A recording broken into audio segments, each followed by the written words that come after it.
from a moral standpoint, if somebody came in and really wanted something that was out of alignment with what I felt was going to be best for them, I wouldn't work on them. You got to search your own heart. Is the money more important? Because that's transactional. Or is it the relationship? Welcome to the Spinoso podcast. I'm your host, Dr. Alex Spinoso. My expertise is in scaling all types of medical business. And this is a podcast not telling you you should do this. It's just telling you what I did, and I hope that helps you. I want you to build a better business, take ownership of your life, and be a better leader at home and at work. And I'd love to connect with you guys. You can always reach out to me, dralexspinoso.com, or on Instagram or TikTok, even though I hate that platform at Dr. Alex Spinoso. So thanks for listening. And as always, joined by amazing co-host and actually main host today, Miss Amanda May. We're flipping the script a little bit. We're doing it. We're going to mindfuck you guys today and change it around. I'm going to be the co-host. I hope I can do justice to it. I can't really ask good questions, so I'm going to try. I'm going to be real thoughtful on this one. And hopefully Vaughn wrote some good stuff down so we could get into it and I don't sound like a complete asshole. Got it. I have confidence in you. Good. Yeah. Good. That's one person on Earth. Yeah. Other than the other 6 people listening, so we're good. But this is a good question. So, what has been the biggest change since in the world from when we were teenagers to now that you think is a good change?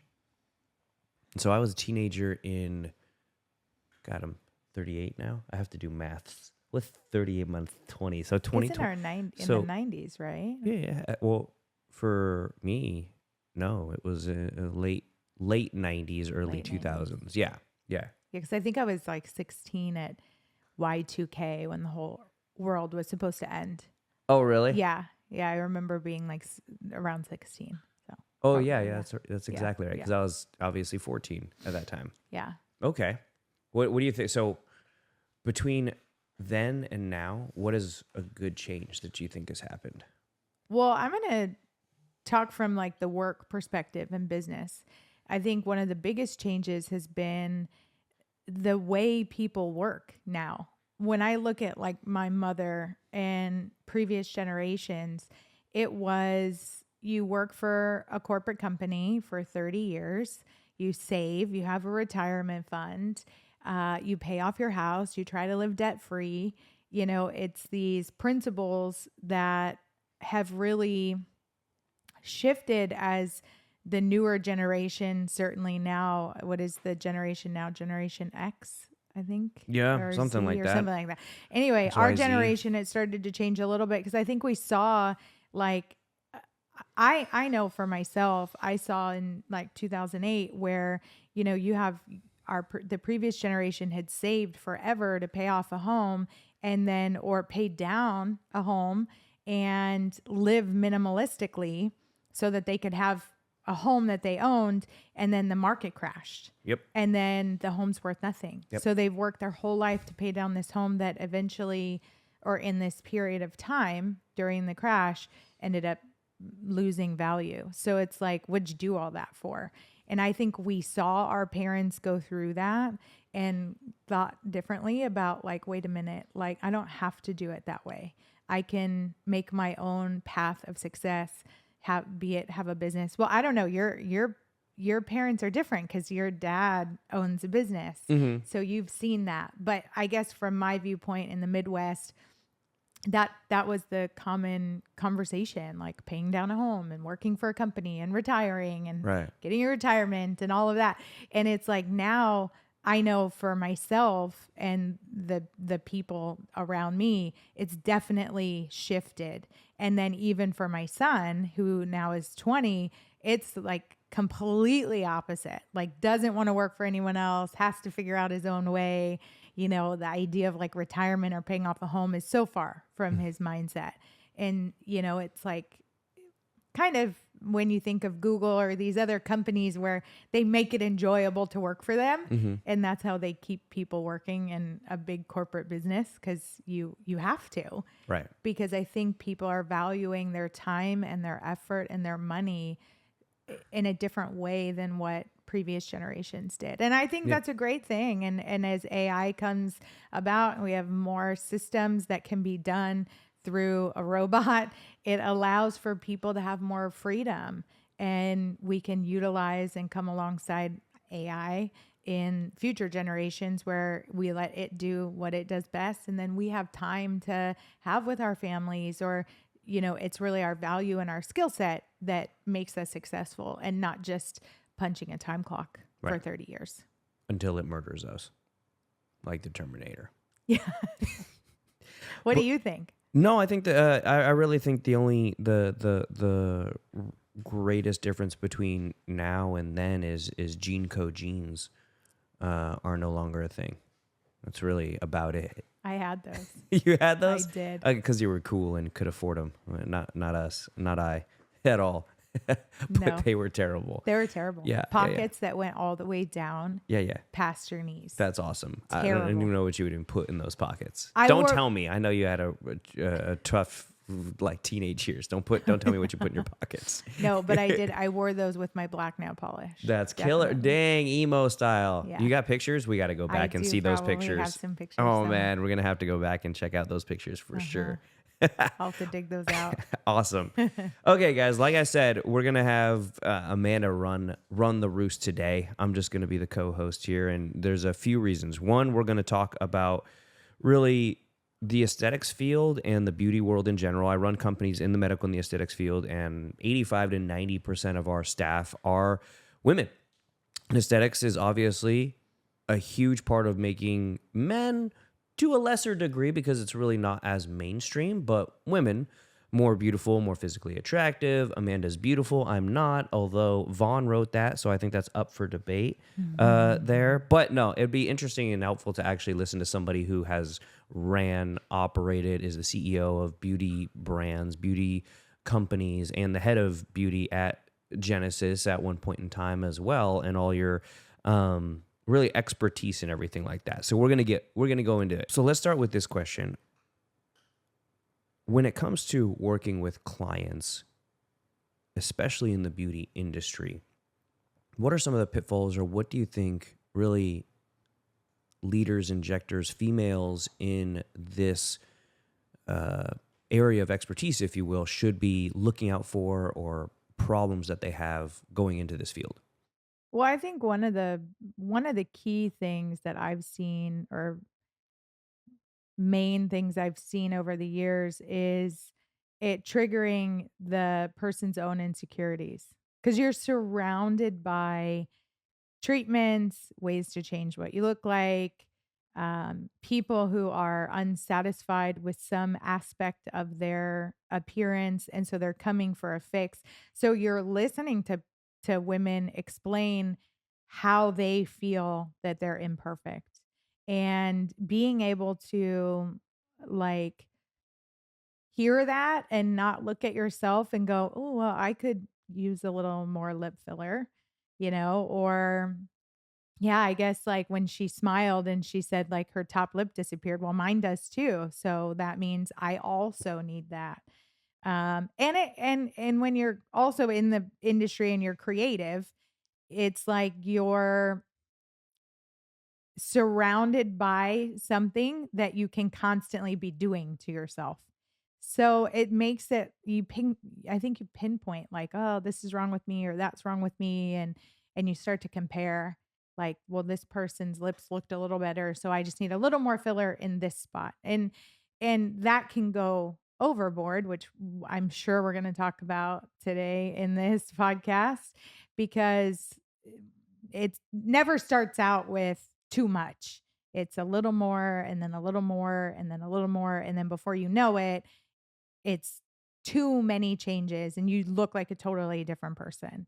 And so I think really having a good grasp on your own self-worth when you're in this industry is important, because you have to know who you are is valuable and who you are is beautiful, and that no change is necessarily going to make you beautiful, but that beauty as a whole should just be made to enhance what you already have.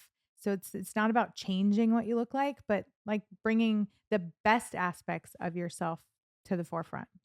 So how do you do that? How did you do that? Let's go back because that's a very difficult thing, and Mhm. it's not like flower girl to say, but it's kind of flower girl to say. I know, and we've heard it.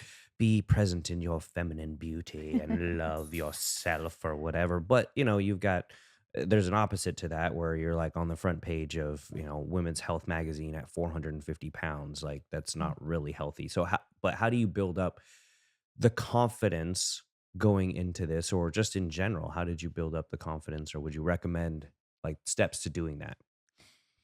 Well, when I first started in beauty, I didn't have a grasp on that at all, and I remember a turning point specifically when I got into doing because I started in skincare and then that moved into makeup because there was more of a creative outlet with makeup. And I love skincare. That's my first love. And it was always a foundational piece to making makeup look great. Because if your skin looks great, then your makeup looks that much better.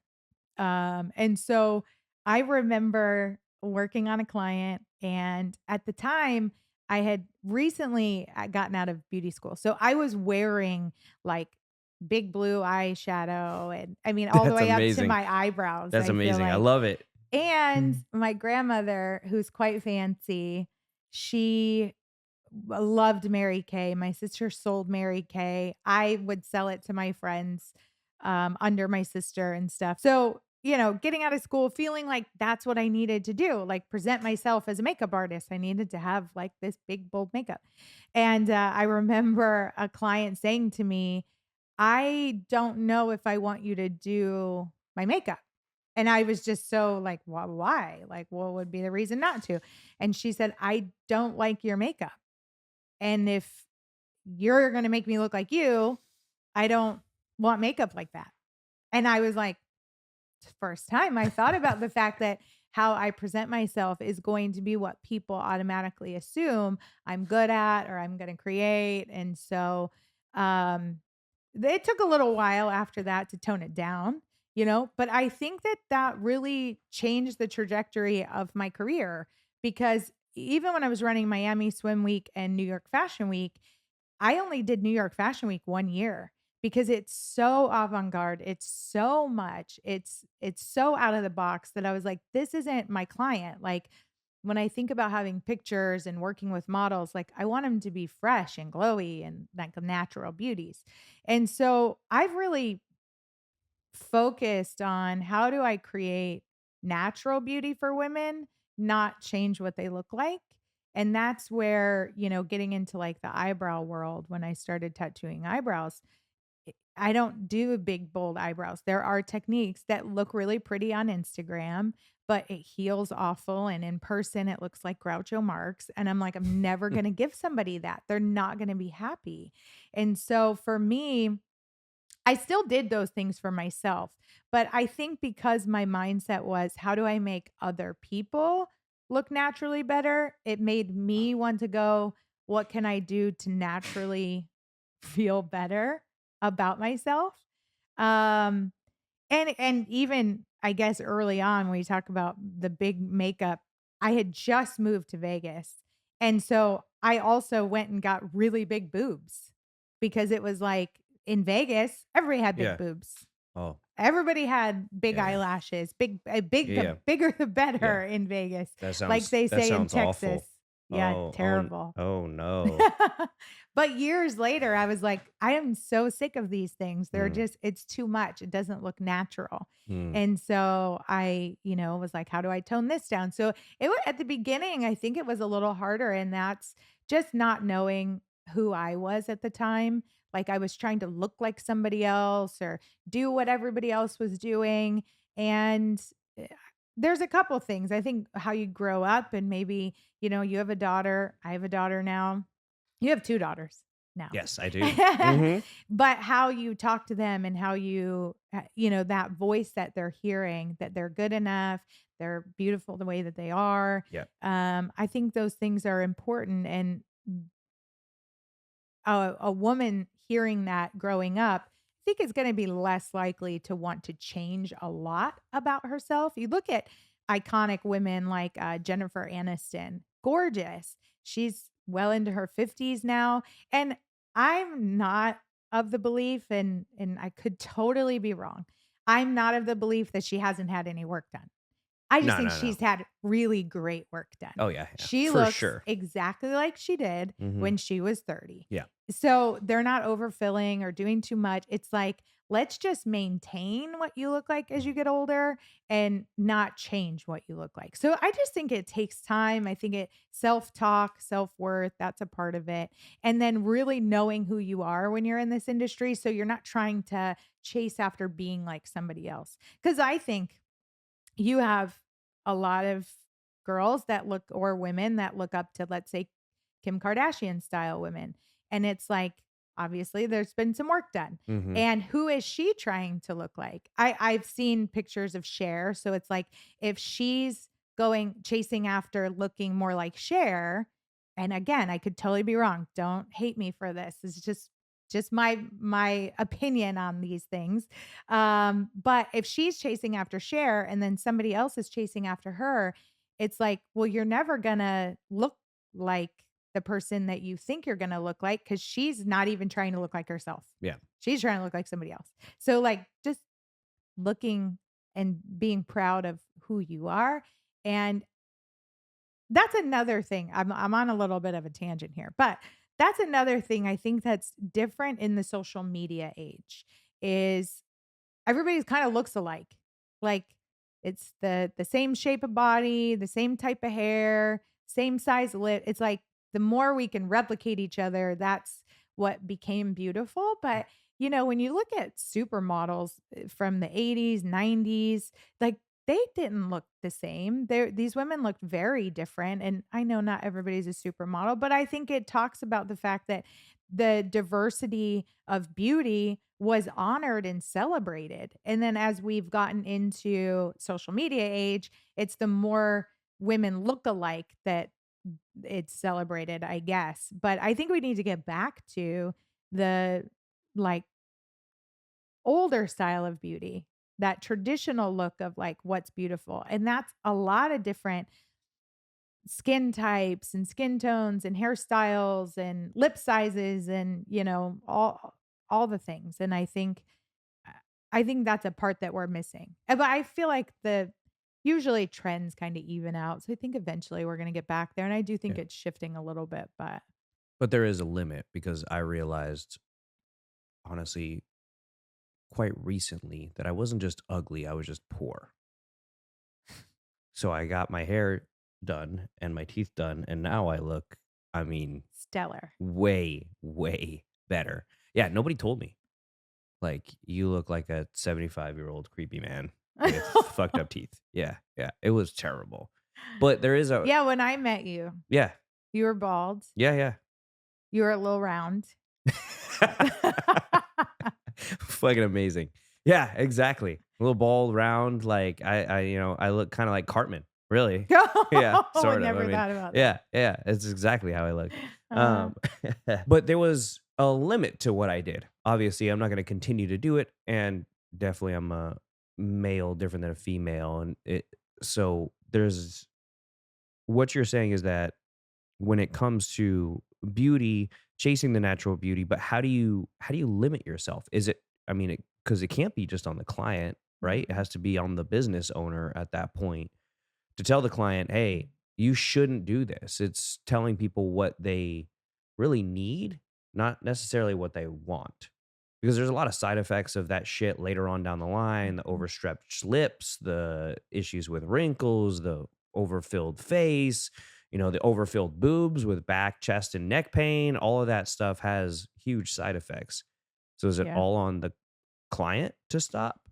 Or No, is absolutely it the not. business owner that should be doing these things? Yeah, I mean, I see posts that I'm like, who did that to you? Like somebody had to have done that to you and thought that that was okay.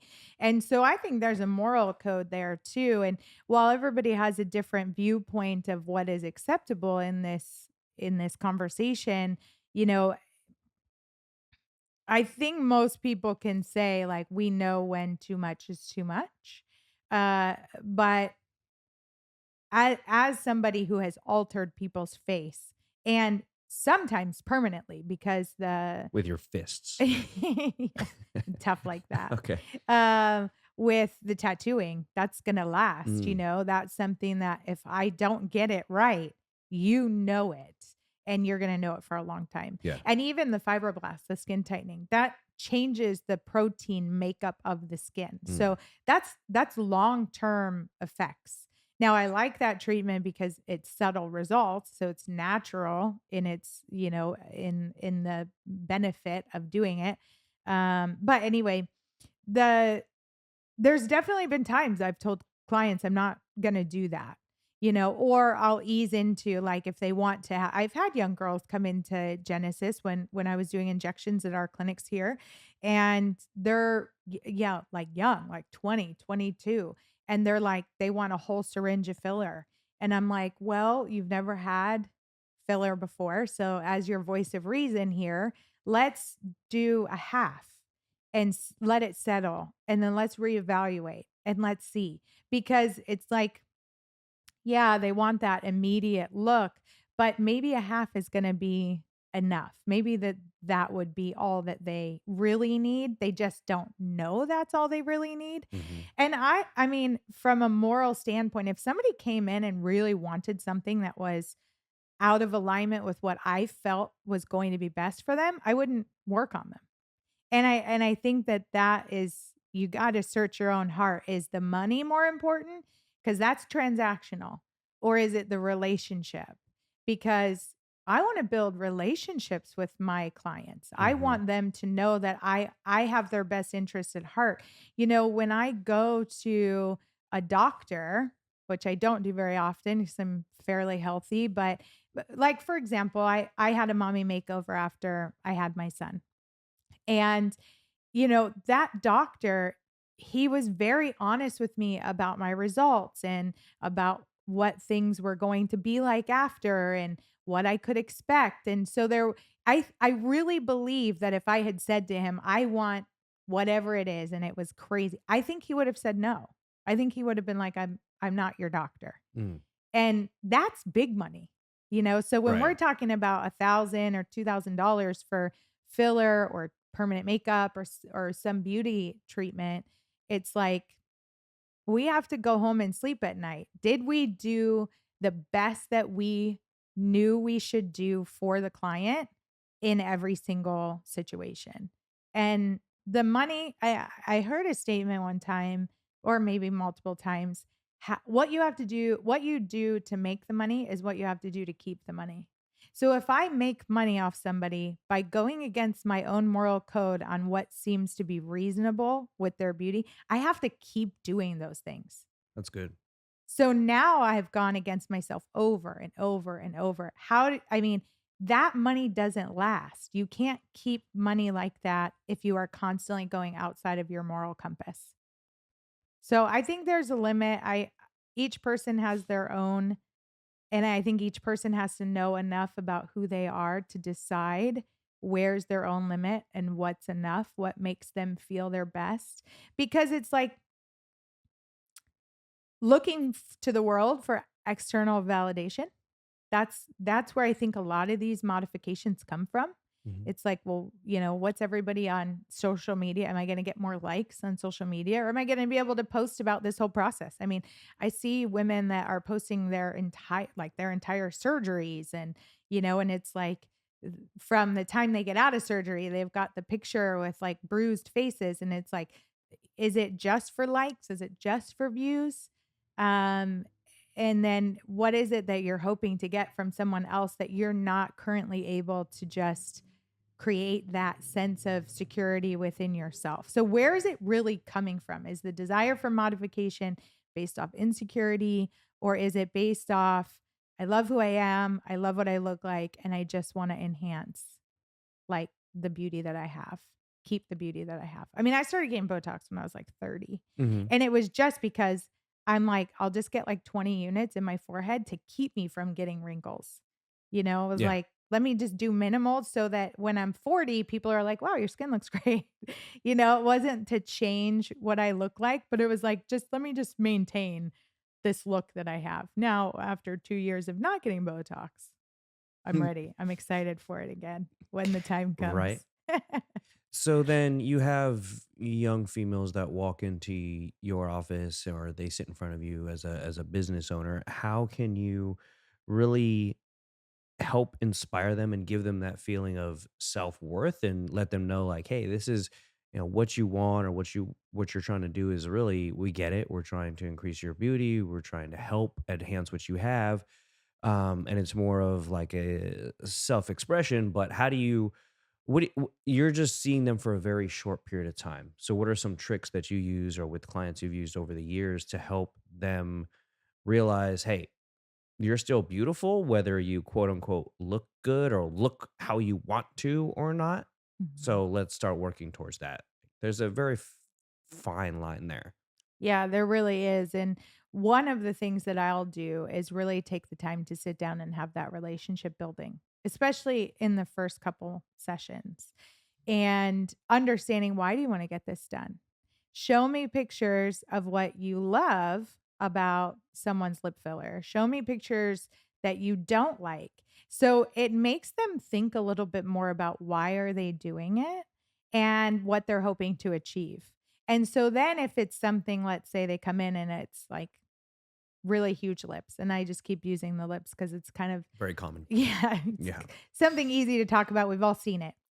Um, but if they show me something that's really out of the norm on what's going to look good on them, I will explain, like, this person's face shape is a heart, and yours is square. And so here's the differences of what it's going to look like on them versus what it's going to look like on you. And have you thought about what this looks like in 12 months or what this looks like in 18 months? And have you thought about the fact that if you go this big now, there's nowhere to go from here? Like, so education is super important, and really, like, being the listening ear, what's important to them and why. Keep asking why until you get down to the real answer of why they're doing it.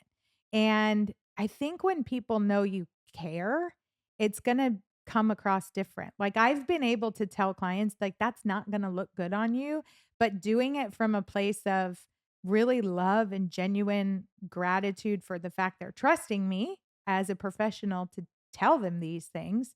But also, like, as a friend, like, our clients, they really, although they're not our friends, it is a friendship. You're creating a relationship with the people that are trusting you in your business. And so I've been able to say things like, "That's not gonna look good," and do it in a way that it's received, because they know it's coming from a genuine place of care. So really educating, being there to listen, asking a lot of questions, those are all super important things to do, especially at the very beginning while you're learning to build a relationship with the person. They trust you more. If you'd say like, "That's not gonna look good." Yeah. Like, I've had women that come in. And this I learned early too in the permanent makeup world. I would have women that would come in and they wanted like solid black eyebrows.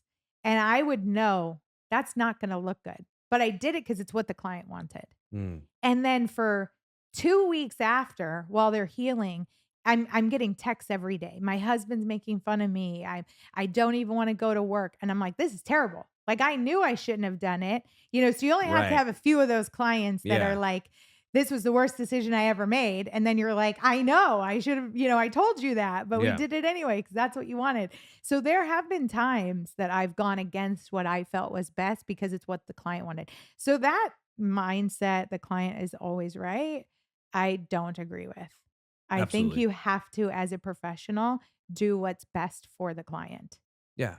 And Especially. sometimes that means they're wrong. No, I think that's actually a huge thing is telling the client what they need, not necessarily what they want, and telling somebody, off to a degree, like, hey, you came to me, like I know what I'm doing. If you don't want that, there's the door. Because again, like you said, they're just gonna get pissed off at you fucking afterwards for giving them what they want.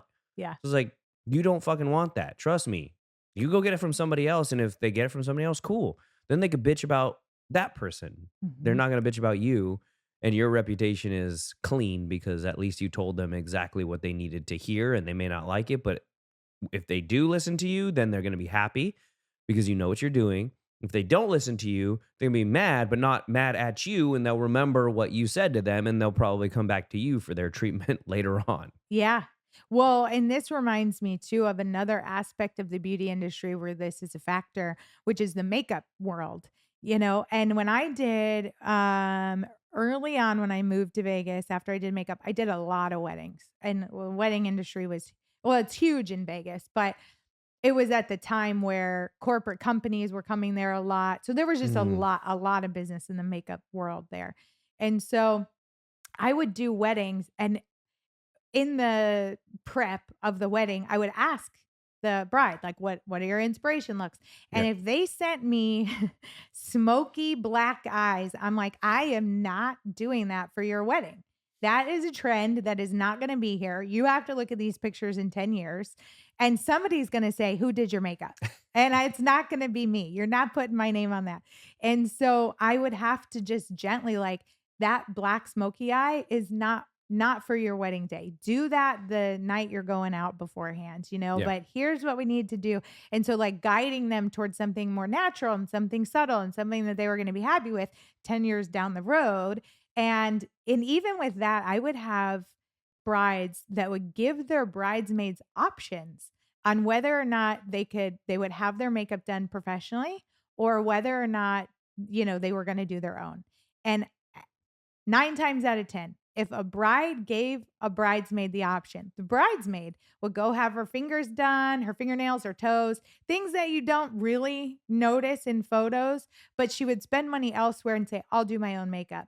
And it was always that bridesmaid that stuck out in the photos because her Mm. makeup looked crazy. And it was like, everybody's Yeah. soft, and then hers is like smoky eye. I'm Harsh. like, if I didn't let you do the smoky eye, why are we letting your bridesmaids do the Right. smoky eye?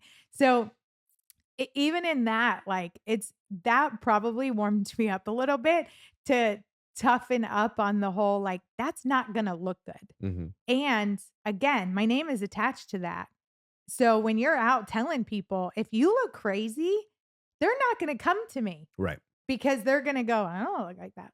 Yeah. So I Yeah. I And want word of mouth. that's a huge part, is literally the walking billboard part of your business, especially in aesthetics, like hormone therapy, weight loss, I guess even men's and women's sexual health. Unless you're living a nudist colony, nobody can see all that stuff. Yeah, yeah. But when it comes to aesthetics and anything that's really décolleté, chest, face, shoulders, neck, and up, I mean, that all is on display all the time.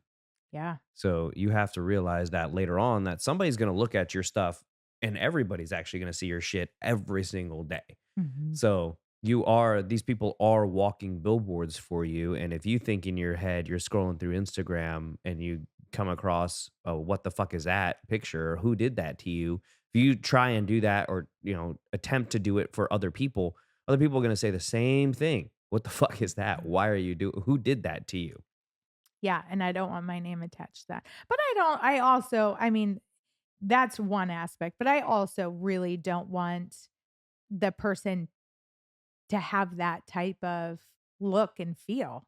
Like, and it goes back to, let's celebrate our uniqueness and love what we look like and have a sense of self-worth and look internally for our sense of security versus looking like somebody else so we get some sort of false sense of acceptance from the outside world. And I think a lot of that just comes from people wanting to be loved and associating likes on Instagram with some sort of acceptance and love.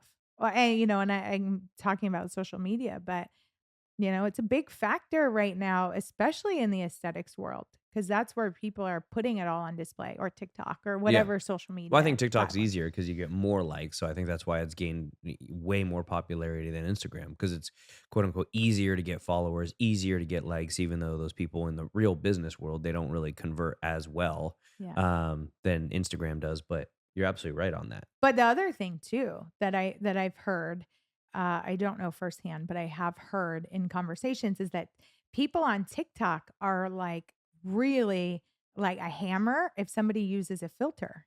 So TikTok is more natural. Like Mm. if somebody uses a filter, like they'll be in the comments. Like, Oh, people in the comments are mean in TikTok in general. oh, Like, I okay. think they hate their lives, I don't literally. have, I have it, and my team posts for me, and I go and read the comments because people say don't read the comments, but I thoroughly enjoy some people just talking shit, and it's literally every so you comment. get people Every, that talk shit on your, oh, every, I oh, mean, honestly, every comment. I think it's just a whole platform ran by angry like people. It's just wow. people who hate their lives, I think, on TikTok. It's kind of It's a funny. free for I'm all, fucking huh? laughing about it because it's just like the people just hate their lives. They're just angry in the comments all the time. It's just Wow. pure anger, pure hatred for their lives, my life, everything that we post on there, the medical field, anything that I say in there, 100% wrong on TikTok. Wow. It's quite hilarious, actually. Very interesting. Well, I mean, huh, I don't know. Yeah. I'm not getting any hate on TikTok, so I don't really know what that's like, Well, but very interesting. I mean, that and those people are just not happy with who yeah, they yeah, yeah. are. It's hilarious. Yeah. Like, I don't mind. It's like whatever. So taking it back to the beauty side, it's like those people need to find a purpose. Yeah, right? Like, wake the fuck up, dude. Like, get out of your mom's basement and go actually do something that's helpful to the rest of the world. Stop just hanging out on social media, commenting angry shit on other people's posts. What are you doing Yeah. with your life? But going Oof, back to could the carry the that the energy. Ugh. beauty part and, the staff or the clients, I would say, coming in and you training the clients and teaching the clients, mindset things and coming up with a perfect beauty plan. There's always the phrase, never trust a fat trainer. Mm. So you can't just be some ugly bitch telling people what to do for their beauty, right? Yeah. Is that part of it? I I wouldn't necessarily say it in those words. Okay, yeah. Yeah, This is a but I Spinoza agree. podcast, but Yeah. I'm trying to be a good co-host here. Yeah, I mean, I agree. You have to look the part, and that doesn't mean well, it goes back to the client, that I had early on. I don't wanna look like you. I mean, that can go both ways, right? Mhm. You can be so much that somebody doesn't wanna look like you. Right. And that was luckily just some makeup I had to take off, and I didn't go crazy with something that people are like, "Ew, what am I gonna do That's with that?" permanent. Yeah. Yeah. Um, so you go both ways. I don't wanna look like resisted experiences versus attracted experiences, like, people are attracted to looking like you. I think you attract clients like what you are too. Correct. It's like if you have a lot of work done to the face, you're going to attract people that want to have a lot of modifications done to their face because they are looking at you going, okay, you know what you're doing in that way. Right. And so, that aligns with my desire, and I tend to attract people with a healthy sense of beauty. I think because of that, because of who I am and how I put things out there and really living in a sense of purpose and happiness. Because there's something really amazing about a woman that's happy. There's just a beauty, and it doesn't matter what you look like when you have a sense of purpose, a sense of self-worth, and you're exuding that. There's beauty there, even if you don't look like what would be a traditional sense of beauty. So I think, there's no argument that beauty is in everyone and everybody has a sense and everybody has self-worth. It's just how that comes out. And if you really believe it, and then you can attract those people that are aligned with that sense of purpose and core values, like that goes back to what I was saying at the beginning. Like I live based off core values. I have my own personal core values that I live from, but then, in Genesis, we have our company core values, and some of those overlap. But it's like living in those core values. I know that integrity is one of my core values. And so also is creativity. Creativity is and integrity. Well, how does that come together in beauty? Let me be creative and use what I know aesthetically to look good, but also be in integrity with what's right for the patient or the client, and so I get jazzed, and I've sent you pictures when I've gotten done with a client because, maybe just a little cheek filler on the one side created a little more balance because our faces are not balanced. So, really small things can be done to create more balance in the face, and I get excited when it's so subtle, you don't know it got done, but you look at the person, and you're like, "Ooh, wow, that looks good. I don't know what happened. I don't know what you did." And I would have clients that would come to me and say, well, not that I agree with this, but, to each its own. I didn't tell my husband I was coming. Yeah. Right. I'm like, "Great. So we have to keep this natural, Yeah. right?" Yeah. Hmm. And at their follow-ups, they would say like, "He didn't say a thing, but he would tell me, 'You look so rested.'" I'm Hmm. like, "Perfect. We Yeah. did great. We did a great job. Perfect. There That's you what go. we want." Yeah. Tell them not to look at the bank account. Yeah. Yeah, I didn't get into those details, but that's what we want is a woman to go, "Well, I just look more rested." And a lot of times that's why women are coming anyway.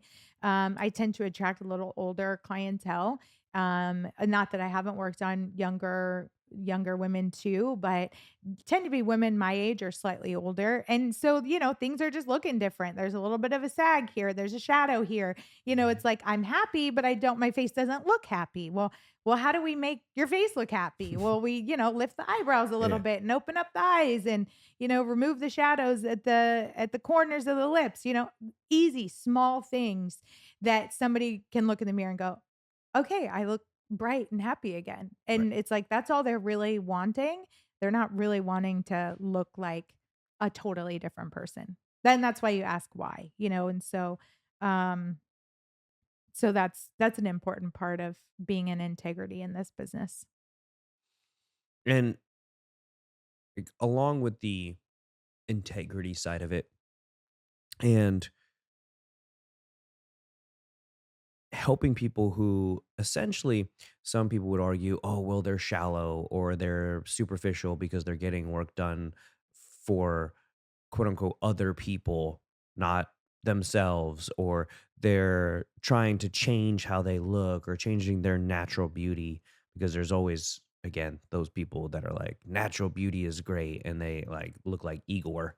Like natural beauty is great. It's like, yeah, yeah, okay, Igor. Um Yeah. you keep telling yourself that. Yeah. A lot of it leads to, I mean, like you're saying, you light up. I see you light up when you're telling me about these stories of women feeling more confident or having less self esteem issues or things like that, just with these subtle little changes. So that's got to fill you with a ton of like fulfillment and purpose and things like that as you're kind of expanding your business. It definitely does. And a part of that comes from knowing personally when I feel my best. I know how I feel when I'm coming from abundance, when I'm coming from a full place. And that's what it's about. It's like, do I need to do my hair and makeup? No, but when I do my hair and makeup, I feel more confident. I feel more put together when I'm eating healthy or working out and taking care of my body. I can give to my family and my relationships from a different place. And so I don't think that the industry is superficial. I think that the beauty industry is a valuable industry in our society.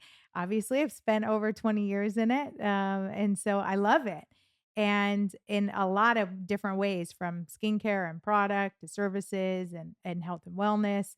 But it's like anything, somebody can become addicted to it and do it for the wrong reasons. And so that again goes back to sticking to your core values and your purpose when you're in the industry. It's like the alcoholic didn't become an alcoholic overnight. It's like you do a little more, a little more, a little more, and you're never quite satisfied with the results that you get. And so then you keep pushing for the next level, the next high. And it's a very superficial kind of high if you're striving for more and more and more and more and more, and you're not coming from a place that's filled up. Right. And you're definitely going to be, we had a phrase in college that was look good, feel good, play good.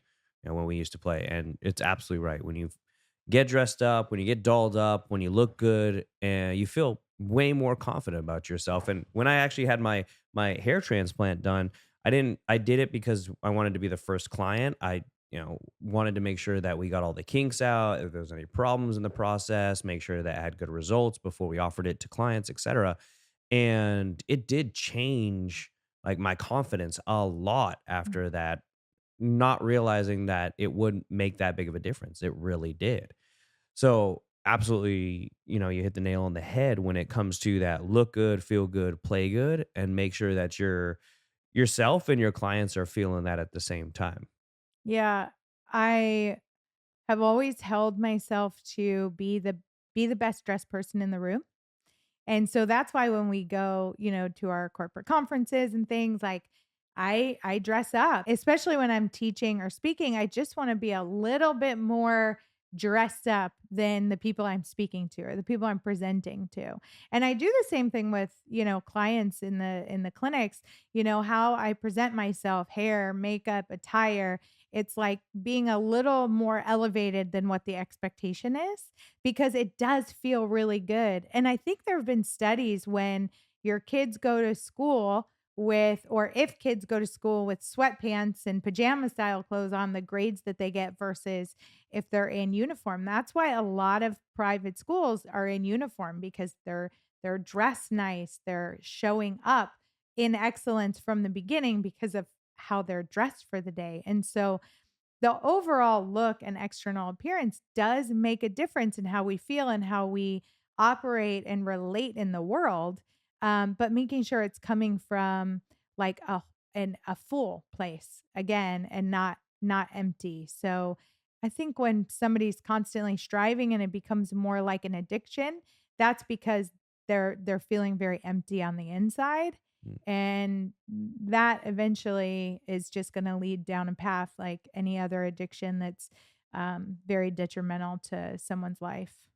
Yeah, absolutely. They're just going to keep looking for more and more and more, and it'll never come to them at Mhm. all. So, we've gone through a lot of different questions in an industry that is dominated really by females and aesthetics, and gone through making sure that you as an injector have a greater sense of yourself and your own beauty and that confidence to tell clients no. And a lot of that can be very empowering. A lot of that can help them as well as help yourself as you're trying to build this successful business. What is something that you want to leave the listeners with today? Some final thought. No matter what you're trying to achieve, always go back to what you believe about yourself. Because if you ask yourself why do I believe this? Why do I feel like I need this? What are the beliefs? What's my self talk? That's going to be a good indicator on if it's coming from a healthy place or if it's coming from a place that is maybe needing some personal development where the inside needs to get aligned before the outside work gets done, because that could change your perspective on what you actually want to have done. And that's the first step, really understanding what's your belief. I believe that somebody with brown eyes is prettier than somebody with green eyes. And so I need to go buy brown contacts. That's an alteration that's like, well, where's that belief come from? Is that because you heard people say that when you were young? Or is that because your favorite actress has brown eyes? Is it really true? Mhm. And so asking yourself, like, why do I believe that? Where does that come from? Is that an archetype from my past? Am I modeling behavior? Or maybe this person I hated had green eyes. And so now I want eyes that don't look like theirs. Mhm. So, I mean, it's really wild how the, the internal workings of our belief systems happen. But when they're explored with curiosity, like really love what you're going to find, because it is who you are, but it doesn't mean it has to be a belief you subscribe to forever. So once you discover like where is it coming from, now you can start to make a different decision that's based off something deliberate. I'm doing this because I just really love brown eyes. That feels clean and clear, And it's like, then when you look in the mirror, it's like, my brown eyes are beautiful, Hmm. Right. and it's not because like, oh, I'm like this person or I'm not like that person. It doesn't have all that stuck energy with Hmm. it. Hmm. So that's the first thing. Really explore your beliefs around why you want to get it and what you hope to accomplish because of it, where it comes from. And then, secondly, really loving what you look like and focusing on how do you naturally maintain a beautiful presence. And that's mind, body, and soul. So, you can't approach everything with external and you can't approach everything with internal. It really has to be a balance because you see people that do both.